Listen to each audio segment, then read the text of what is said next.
வணக்கம்.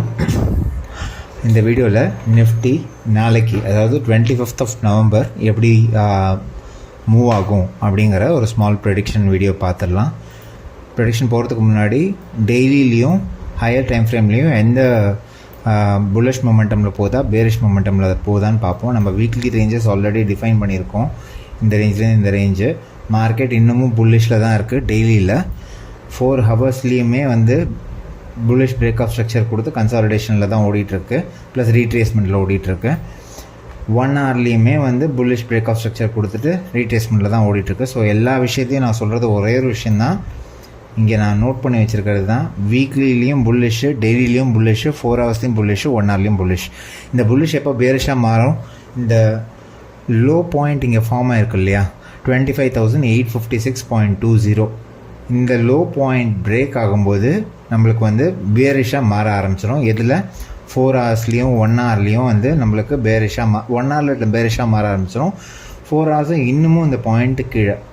ஸோ நம்மளுக்கு higher time frame வியூவில் தான் நம்ம இன்னமும் ஸ்ட்ரிக்ட் ஆகணும். இது நம்மளுக்கு உண்மை ட்ரெண்டு எப்பயுமே ஃபாலோ பண்ணிட்டு தான் போகணும் அப்படிங்கிறது. அதுக்காக நம்ம புல்லிஷ்லேயே மட்டும் பார்க்கக்கூடாது, இதை நம்ம டார்கெட்ஸ்க்காக யூஸ் பண்ணணும்.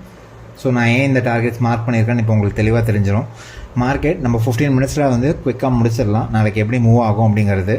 நம்மளுக்கு இன்றைக்கி ஒரு சேஞ்ச் ஆஃப் ஸ்ட்ரக்சர் கொடுத்துருக்காரு. அதாவது டவுன் சைடில் மூவ் ஆகிறதுக்கு மார்க்கெட் ரெடியாக இருக்குது அப்படிங்கிறது 15 மினிட்ஸ் டைம் ஃப்ரேமில், லோவர் டைம் ஃப்ரேமில் கொடுத்ததுக்கு பக்கத்துலேயே நம்மளுக்கு 2 சப்ளை இன்றைக்கி ஓப்பனில் இருக்குது. அதாவது 11:30க்கு இருக்கிற கேண்டிலும் 1:45க்கு இருக்கிற கேண்டிலும் நம்மளுக்கு சப்ளை ஜோன்ஸ் தான் நாளைக்கு ஆக்ட் ஆகும்.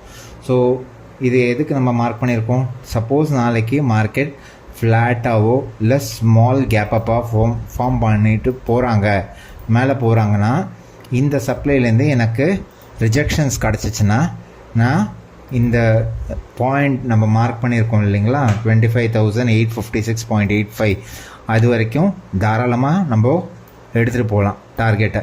ஏன் எடுத்துகிட்டு போகலாம், நம்மளுக்கு இந்த இடத்துல ஓப்பன் டிமாண்ட்ஸ் எதுவுமே கிடையாது, ஓப்பன் இம்பேலன்ஸ் ஜோன்ஸ் எதுவுமே கிடையாது. இந்த லெக் ஆஃப் ப்ரைஸ் ஆக்ஷனில் இந்த பாயிண்ட் லிக்விடிட்டியாக நம்மளுக்கு ஆக்ட் ஆகும். லிக்விடிட்டியாக ஆக்ட் ஆகும்போது மார்க்கெட்டு இதை ஸ்வீப் பண்ணிட்டு மேலே க்ளோஸ் பண்ணிட்டாங்கன்னா ஒரே ஸ்ட்ரெச்சில் மேலே போயிடுவாங்க, எல்லா ஸ்டாப் லாஸையும் ஹண்ட் பண்ண ஆரம்பிச்சிருவாங்க. அதுக்காக தான் நம்ம சேஃப் சைட் 860 இல்லை 865 அந்த ரேஞ்சில் வரும்போதே நம்ம க்ளோஸ் பண்ணிடுறது நாளைக்கு பெஸ்ட்டு. நாளைக்கு எக்ஸ்பைரி முடிஞ்ச அளவுக்கு கம்மி லாட்ஸில் ட்ரேட் பண்ணுங்கள். ஏன்னா நம்மளோட ஹார்ட் ஏர்ன்டு மணி நம்ம தான் கேபிட்டல் சேவ் பண்ணணும்.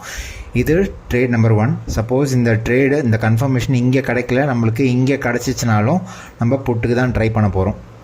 நல்லா ஞாபகம் வச்சுக்கோங்க, இந்த கன்ஃபர்மேஷன் எனக்கு எய்தர் இந்த சப்ளைலேருந்து கிடைக்கணும் இல்லை இந்த சப்ளைலேருந்து கிடைக்கணும்.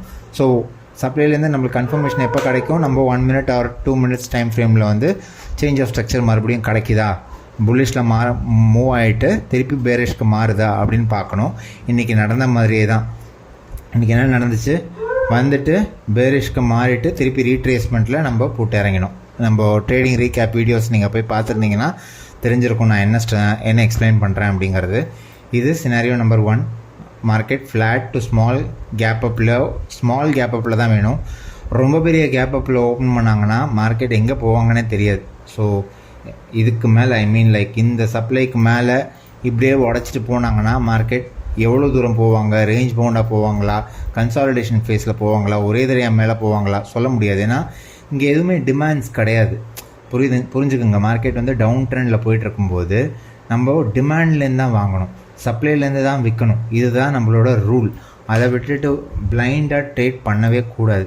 ஸோ ரொம்ப பெரிய கேப்பப்பில் ஓப்பன் ஆகிறாங்க அப்படின்னா கம்ப்ளீட்டாக நாளைக்கு அவாய்ட் பண்ணிடுறது ரொம்ப ரொம்ப பெட்டர். நாளைக்கு நல்ல ட்ரேட் அமையும், நோ ப்ராப்ளம். நாளைக்கு ஒரு நாள் தான் எண்ட் ஆஃப் த ட்ரேடிங் டேங்கிறது கிடையவே கிடையாது. ஸோ மார்க்கெட் அதே ஃப்ளாட் ஒரு ஸ்மால் கேப்பப்பில் ஓப்பன் ஆகிட்டு மார்க்கெட் கீழே வராங்க அப்படின்னா, எனக்கு இந்த மாதிரி ப்ரைஸ் ஸ்ட்ரக்சரில் இன்னையோட லோவையும் பிரேக் பண்ணிவிட்டு கீழே போக ஆரம்பித்தாங்க அப்படின்னா இமீடியட்டாக நான் ட்ரேடில் இறங்க மாட்டேன். நல்லா தெரிஞ்சுக்குங்க, இமீடியட்டாக நான் ட்ரேடில் இறங்கவே மாட்டேன். இந்த சப்ளை இந்த லிக்விடிட்டி பாயிண்டில் எப்படி மார்க்கெட் ரியாக்ட் ஆகுதுன்னு பார்ப்பேன். ரியாக்ட் ஆகும்போது இது ரொம்ப பெரிய மூவ் கொடுக்கும், நம்மளுக்கு ரொம்ப ரொம்ப பெரிய மூவ் கொடுக்கும். அட்லீஸ்ட் டில் திஸ் சப்ளை இல்லை இந்த சப்ளை வரைக்குமாவது மூவ் கொடுக்கும். நாளைக்கு எக்ஸ்பைரிங்கிறனால ஒரு காமா பிளாஸ்ட் கூட நடக்கிறதுக்கு சான்சஸ் ரொம்ப ஜாஸ்தி. ஸோ இது வந்து ரொம்ப ஆப்வியஸான ட்ரேட். நல்லா ஞாபகம் வச்சுக்கோங்க. இன்னையோட லோவை வந்து பிரேக் பண்ணிச்சுன்னா ஊரலகத்தில் இருக்கிறவங்க எல்லாருமே புட்டில் தான் இறங்கணும் அப்படிம்பாங்க. மார்க்கெட் ஆப்வியஸ் ட்ரேட் கொடுக்கவே கொடுக்காது. ஆப்வியஸ் ட்ரேடையும் கொடுக்காது.